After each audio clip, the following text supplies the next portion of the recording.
Lu tahu nggak kenapa banyak anak muda jadi sampah finansial terus? Karena otak udah dipenuhi sama mindset kampungan ngitung recehan 5.000 buat beli gorengan, sementara skill lu masih level bocah yang baru kenal internet. Lu kira dengan hemat-hemat kayak nenek pelit bakal jadi sultan?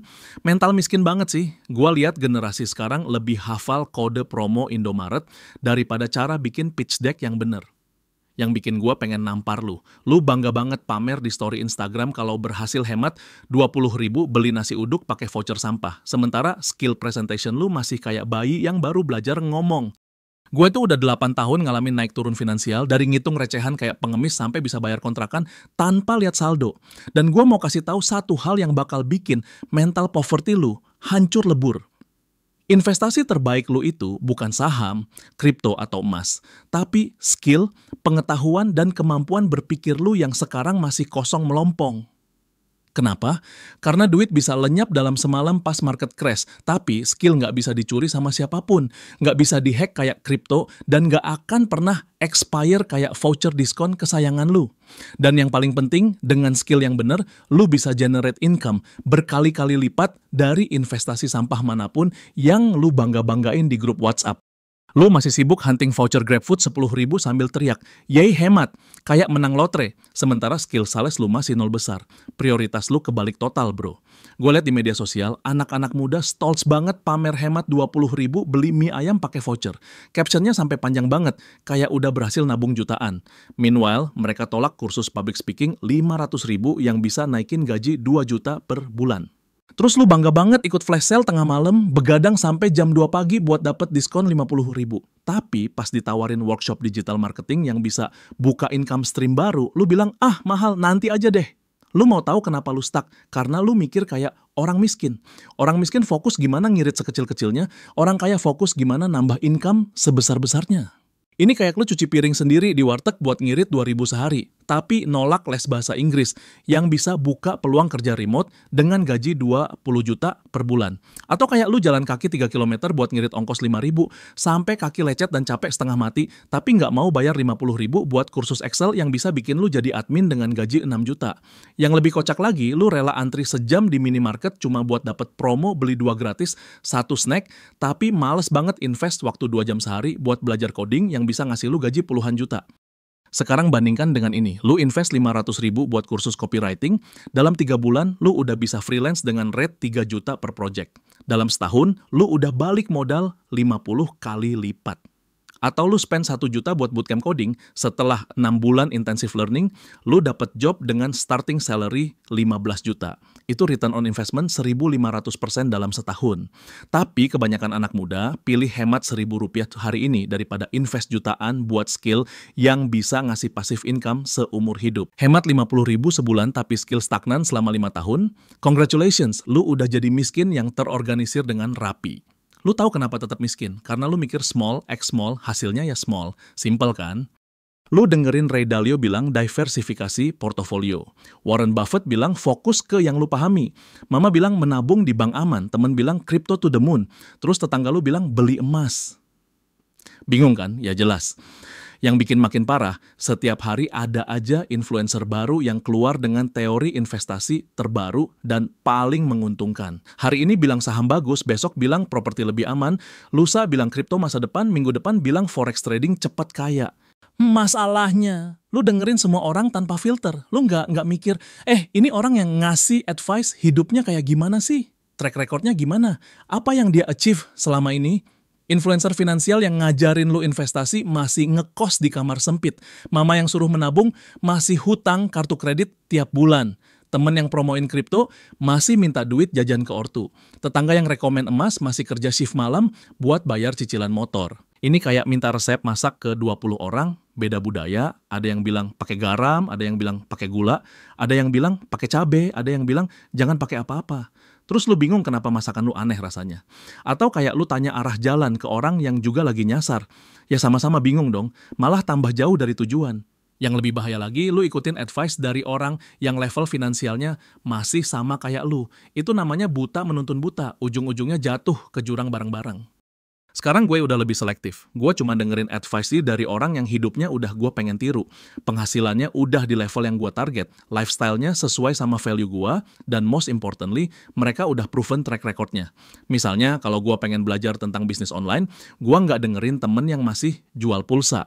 Gue cari yang udah build empire digital dengan revenue miliaran per tahun. Kalau gue pengen belajar investasi, gue nggak dengerin yang masih bingung bedain saham sama reksadana. Gue cari yang udah consistently profit selama minimum 10 tahun, termasuk pas krisis ekonomi.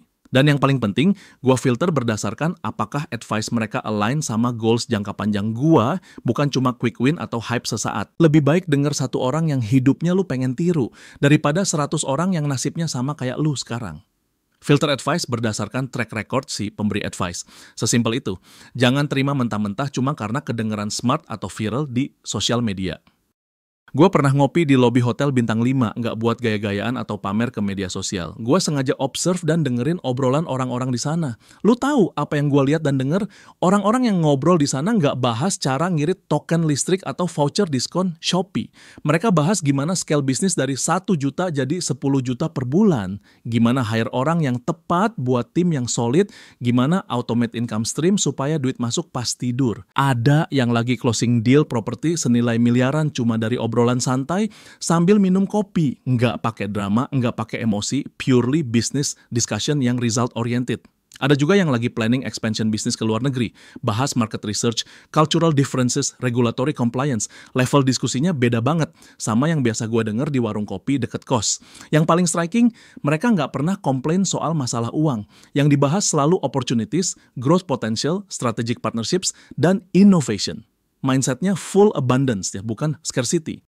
Dan lu tahu apa yang gue pelajari dari observasi 4 jam itu?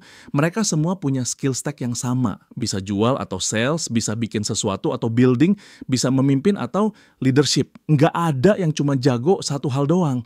Yang jago sales bisa close deal puluhan juta, tapi dia juga bisa build system dan proses buat timnya. Yang jago building produk digital, tapi dia juga bisa present dan convince investor buat funding. Nggak ada yang cuma jago satu skill silo. Mereka kombinasi ketiga skill itu dalam proportion yang berbeda-beda. Makanya income mereka eksponensial, bukan linear kayak karyawan pada umumnya.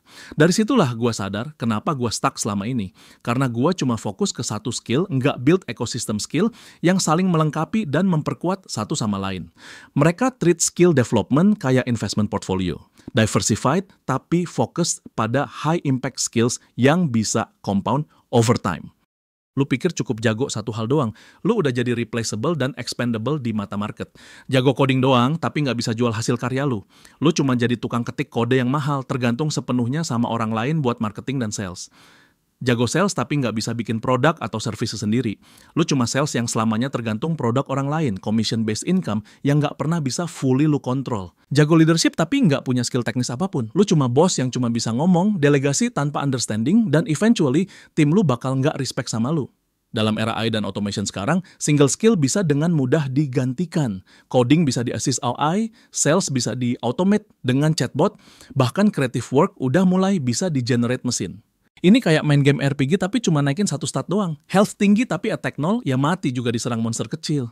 Atau kayak lu punya bisnis tapi cuma jago satu aspek. Jago produksi tapi nggak bisa marketing, ya produk bagus tapi nggak laku. Jago marketing tapi produk jelek, ya customer complain dan nggak balik lagi. Sekarang bandingkan dengan ini. Lu punya kombinasi sales plus building plus leadership. Lu bisa identify market need, build solution yang tepat, dan lead team buat scale business. Dengan skill sales, lu bisa validate idea sebelum build, understand customer pain point, dan consistently generate revenue. Dengan skill building, lu bisa create solution yang actually solve problem, iterate based on feedback, dan maintain competitive advantage. Dengan kemampuan kepemimpinan, lu bisa tarik talenta yang tepat, motivasi tim buat tampil optimal, dan delegasi efektif supaya lu bisa fokus di level strategis. Kombinasi ketiga kemampuan ini bikin lu anti rapuh. Ekonomi turun, lu bisa pivot dan adaptasi. Pesaing muncul, lu bisa inovasi lebih cepat. Anggota tim mengundurkan diri, lu bisa bangun ulang dengan lebih baik. Penjualan plus membangun plus kepemimpinan sama dengan lu nggak cuman bertahan, lu berkembang di kondisi apapun. Sisanya opsional, tapi ketiga ini wajib. Dengan kombinasi ini, lu bisa bikin produk, jual produk, dan pimpin tim yang bantu lu perbesar.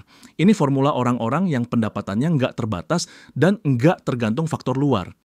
Berhenti mikir gimana cara ngirit 100.000 buat makan bulan ini. Mulai mikir gimana cara dapat tambahan 1 juta bulan ini. Pola pikir kemiskinan selalu fokus di pengurangan pengeluaran. Gimana cara potong ini, potong itu, hemat sana, hemat sini. Sampai hidupnya jadi kayak mode bertahan terus. Pola pikir berlimpah fokus di cara nambah penghasilan. Gimana caranya bikin nilai yang lebih gede. Gimana caranya bantu lebih banyak orang. Gimana caranya selesaikan masalah yang lebih gede. Orang yang pola pikirnya miskin bakal mikir, waduh, kursus 500.000 mahal banget, mending beli skin game atau top up Mobile Legend buat sebulan. Tapi orang yang pola pikirnya berlimpah bakal mikir, kalau kursus 500.000 ini bisa ningkatin kemampuan gua dan ujung-ujungnya penghasilan gua jadi 5 juta per bulan, ini investasi paling bagus yang pernah gua lakuin. Ini kayak lu fokus tutup lubang kecil di ember sambil ngebiarin keran air hidup. Lu sibuk tambal masalah kecil tapi nggak selesain akar masalahnya. Atau kayak lu diet dengan cara nggak makan sama sekali, bukannya makan makanan bergizi dan olahraga. Jangka pendek mungkin turun berat badan, tapi jangka panjang malah sakit dan nggak berkelanjutan. Sekarang gue mikir beda, bukannya gimana hemat 10.000 hari ini, gue mikir gimana cara ciptakan nilai 10 juta bulan ini. Bukannya, wah kursus ini mahal, gue mikir berapa keuntungan yang bisa gue dapat dari investasi kemampuan ini dalam 2 tahun ke depan. Bukannya gimana cara hidup dengan gaji segini, gue mikir kemampuan apa yang harus gue kembangkan supaya nilai pasar gue naik 10 kali lipat. Perubahan pola pikir ini nggak cuma soal uang, tapi soal harga diri. Lu mulai nilai diri lu berdasarkan nilai yang bisa lu ciptakan, bukan berdasarkan seberapa bisa lu bertahan dengan sumber daya minimal. Orang kaya nggak mikir gimana hemat 10.000, tapi gimana dapat tambahan 10 juta. Beda level, beda pola pikir, beda hasil. Fokus pada memperbesar kue, bukan cuma bagi kue yang kecil jadi lebih kecil lagi. Jadi sekarang lu mau apa?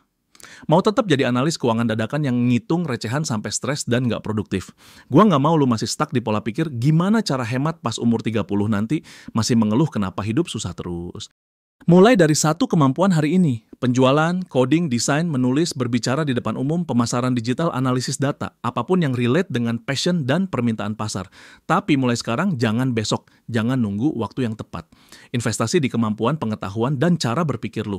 Karena itu satu-satunya aset yang nggak bisa diretas, nggak bisa dicuri, nggak bisa jatuh kayak kripto, dan akan terus bertambah nilainya sepanjang hidup lu. Dan satu lagi, subscribe channel ini kalau konten gua membantu lu ubah pola pikir. Share ke teman-teman lu yang masih stuck di pola pikir hemat. Komen di bawah kemampuan apa yang mau lu kembangkan pertama kali. Mari berkembang bersama, mari bangun masa depan yang lebih baik bersama. Sampai jumpa di video berikutnya, tetap semangat investasi di diri sendiri.